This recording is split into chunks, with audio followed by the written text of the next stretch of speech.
வணக்கம் நூலே. சற்று முன்பு வெளியான முக்கிய அறிவிப்பு. அரிசி ரேஷன் அட்டை வைத்திருப்பவர்கள் கவனத்தில் கொள்ள வேண்டிய மிக மிக முக்கியமான அறிவிப்பு சற்று முன்பு வெளியாயிருக்கு. அதை பத்தி தான் நம்ம இந்த வீடியோல பார்க்க போறோம். ஸோ முடிந்த அளவுக்கு இந்த வீடியோவை ஸ்கிப் பண்ணாம முழுமையா பாருங்க. இந்த வீடியோக்கு ஒரு லைக் கொடுத்துருங்க. இது வரைக்கும் என்னோட சேனல் நீங்க சப்ஸ்கிரைப் பண்ணாம இருந்தீங்கன்னா மறக்காம சப்ஸ்கிரைப் பண்ணிக்கோங்க. கூடவே அந்த பெல் சிம்லையும் மறக்காம கிளிக் பண்ணுங்க. நாடாளுமன்ற தேர்தல் நெருங்கி வரும் நிலையில் தமிழக குடும்ப அட்டைதாரர்கள் மிக மிக கவனத்தில் கொள்ளக்கூடிய முக்கியமான அறிவிப்பு ஒன்று வெளியாயிருக்கு. தமிழ்நாட்டில் பொது விநியோக திட்டத்தின் கீழ் குடும்ப அட்டைதாரர்களுக்கு ரேஷன் கடையின் மூலமாக அரிசி இலவசமாகும், துவரம்பருப்பு, சீனி, சமையல் எண்ணெய், கோதுமை உள்ளிட்ட பொருட்கள் மலிவான விலையில் வழங்கப்படுகிறது. இதனால் ஏழை எளிய நடுத்தர மக்கள் மிகவும் பயன்பெற்று வருகிறார்கள்.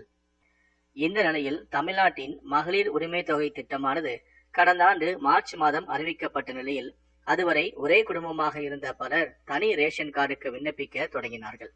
இதனால் விண்ணப்பங்கள் அதிகமாக குவிந்தது. மகளிர் உரிமை தொகை திட்டம் செயல்படுத்தப்பட்டு 7 மாதங்களாகியும் புதிய ரேஷன் அட்டைகள் வழங்கப்படாமல் இருந்து வந்தது. இந்த நிலையில்தான் முதல் கட்டமாக 45,509 புதிய ரேஷன் அட்டைகள் வழங்கப்படுவதாக சமீபத்தில் தமிழ்நாடு அரசும் அறிவித்தது. புதிய அட்டையை பெற்றுக்கொண்டு ரேஷன் கடைகளில் உங்களுடைய ரேகையை சரிபார்த்து கருவி மூலம் சரிபார்த்து ரேஷன் பொருட்களை பெற்றுக்கொள்ளலாம் எனவும் தெரிவிக்கப்பட்டது. இது மட்டுமல்லாமல் மகளிர் உரிமை தொகை திட்டத்திலும் பயனாளராக இணைவதற்கான விண்ணப்பம் வழங்குவது குறித்த அறிவிப்பும் வெளியாகும் என மக்கள் எதிர்பார்த்து காத்திருந்தனர்.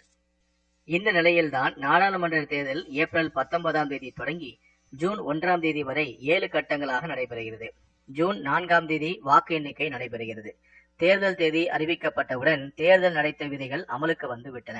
தேர்தல் நடத்தை விதிகள் அமலுக்கு வந்துவிட்டால் புதிய ரேஷன் அட்டைகளை விநியோகம் செய்யக்கூடாது என அதிகாரிகள் தெரிவித்திருந்தனர். தேர்தல் நடத்தை விதிகள் விலக்கிக் கொள்ளப்பட்ட பின்னர் புதிய ரேஷன் அட்டை கிடைக்கும் எனவும் மகளிர் உரிமை தொகை திட்டத்திற்கான புதிய பயனாளர்கள் இணைப்பு தொடர்பாக அறிவிப்பும் வெளியாகும் என்றும் கூறப்பட்டது. இந்த நிலையில்தான் மகளிர் உரிமை தொகை குறித்து உதயநிதி ஸ்டாலின் கூறுகையில், கலைஞர் மகளிர் உரிமை தொகை திட்டம் மூலம் தகுதி படைத்த மகளிருக்கு 1000 ரூபாய் வழங்கப்படும் என தேர்தல் வாக்குறுதி கொடுக்கப்பட்ட போன்று இன்று 1,16 லட்சம் பேருக்கு வழங்கப்பட்டு வருகிறது எனவும், சில பெண்களுக்கு மகளிர் உரிமை தொகை வழங்கப்படாமல் இருக்கிறது, சிலருக்கு மகளிர் உரிமை தொகை கிடைப்பதில் சிக்கல் இருப்பதும் உண்மைதான் எனவும், இன்னும் 5-6 மாதங்களில் குறைகள் சரி செய்யப்பட்டு தகுதியுள்ள 1,60,00,000 மகளிருக்கும் கண்டிப்பாக வழங்கப்படும் எனவும் அவர் கூறியிருக்கிறார்.